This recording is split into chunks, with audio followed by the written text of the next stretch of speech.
Hey there! Welcome to Life Noggin.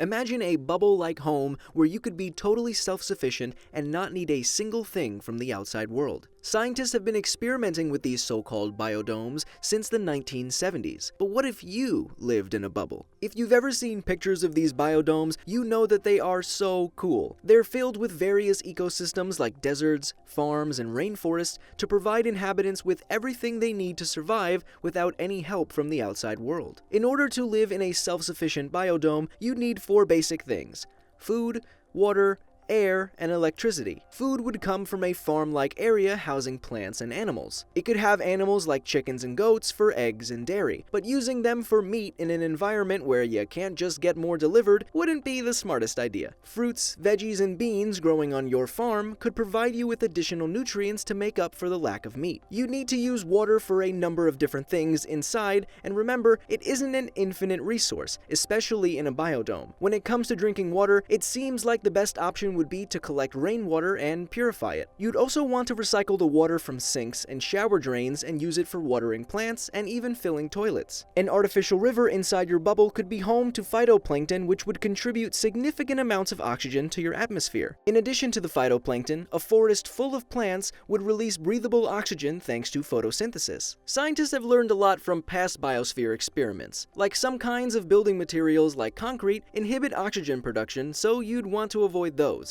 Air-purifying plants like spider plants and English ivy, and medicinal plants like echinacea and peppermint in this forest would help keep everyone inside breathing and healthy. Being truly self-sufficient means generating your own energy and using renewable resources. Solar panels lining the outside of your bubble would collect energy to power all electronics inside. And you could even add a mini hydropower turbine to that indoor running river to generate even more energy. You'd also want some kind of composting system to allow you to recycle human waste and use it as fertilizer. Which may sound gross, but you gotta make sure those plants are taken care of too. Upkeep in this biodome would be a lot of work, so plan to bring like 10 people. Each person would have their own job, like farming or resource analytics. There are also a lot of mental and physical benefits to having people around. Being disconnected from society has been linked to higher mortality and greater incidences of stress, so you'd be happier and healthier with other people inside. In the last 40 years, scientists have tested out a few biodome experiments. Perhaps the most well-known was Biosphere 2 in Arizona that housed 8 scientists in the early 1990s. Its ultimate demise was due to poor oxygen generation techniques.